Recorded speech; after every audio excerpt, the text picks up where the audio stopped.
7 strangers gather on a hill, a mansion, if you will, on top of wait, I said hill, didn't I? Yeah, you did.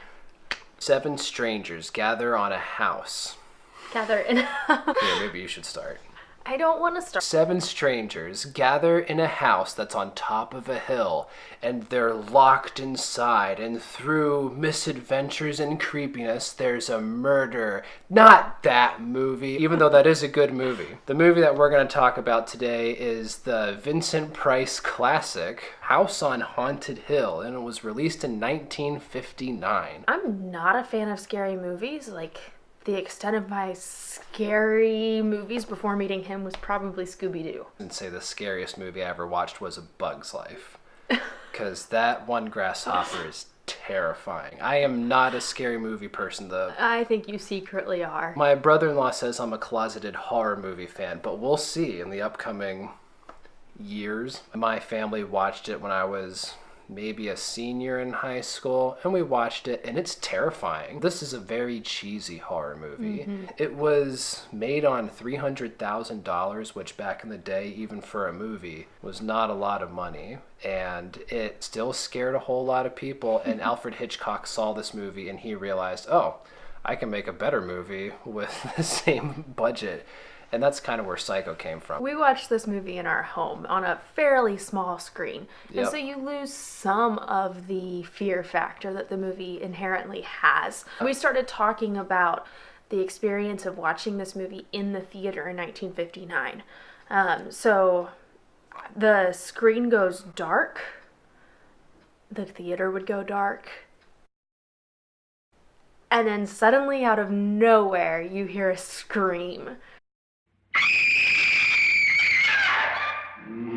It's terrifying. And then you start hearing like moaning and groaning, like stereotypical ghosts. And a maniacal laugh. Yeah. The first time that I watched this with my family, my brother and sister were kind of like, I do not want to watch a scary movie, because we never really watch scary movies in the house, but my dad's like, no, it's good to get the heart pumping and the blood flowing every once in a while. I can hear your dad saying that. Right? We put the movie in, and first thing you hear is this woman screaming, like as if she's being murdered, and my brother's like, nope, see ya. And I still don't think he's seen this movie because it's so freaky. And then out of nowhere, a disembodied head floats out onto the screen and tells you the story about the only haunted house, the only truly haunted house. So the story is about a wealthy couple, the Laurens. They've decided to host a party at a haunted house. They've rented this house to use.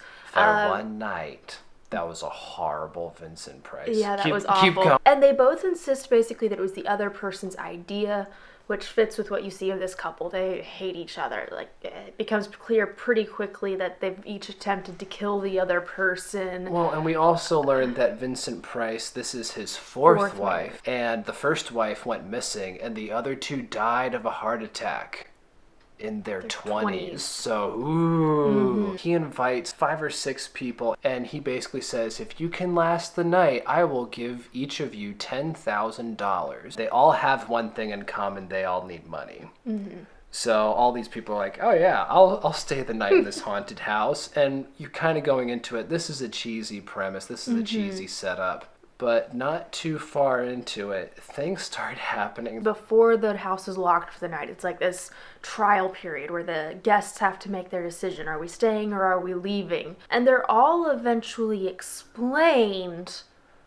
Maybe? One of the very first jump scares, if not the only true jump scare. This man and woman, and they're obviously the young couple that you're rooting for the whole time. And you're sitting there bracing yourself. What's going to happen? What's going to happen? And then all of a sudden, the most grotesque, ugly woman who's ever cursed the presence of any theater house appears out of nowhere. And then she rides her friggin' skateboard out of the room. And then they explain, the caretaker's wife is blind. That's why she was hanging out in the dark in a cellar doing nothing except riding a skateboard. Waiting to scare somebody.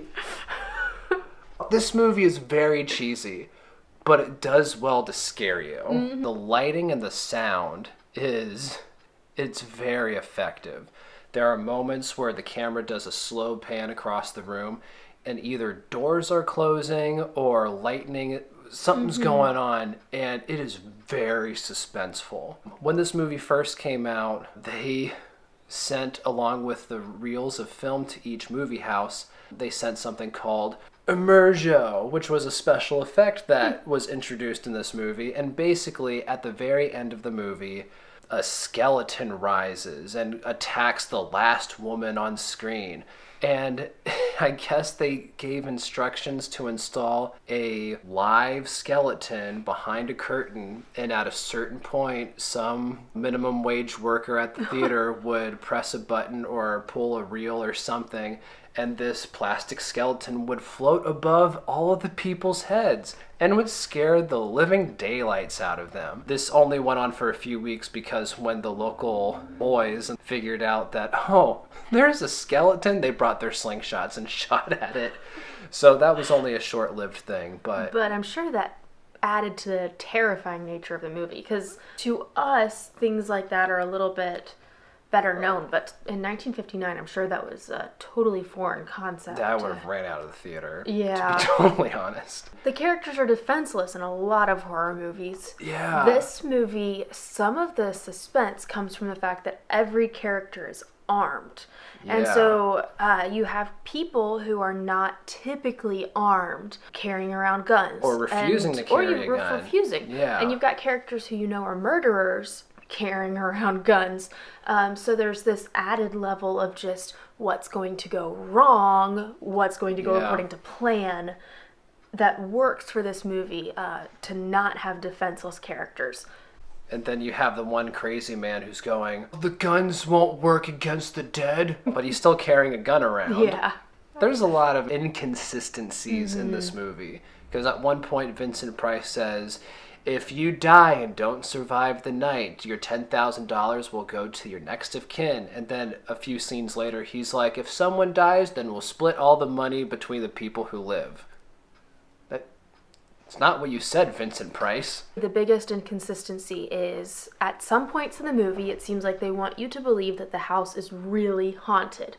And at other times, they're explaining away every haunted happening as if it's, part of a plot from one of the characters. Yeah. And so it's really very confusing. Usually with movies like this, they either commit 100%, these are ghosts, this is supernatural, or at the end they kind of explain, oh, not this really, person it's a did gag. And yeah. This woman who supposedly killed herself appears in a window, and she's floating toward this poor girl, and the rope starts lacing around her feet. But then later they're like, oh, my plan worked.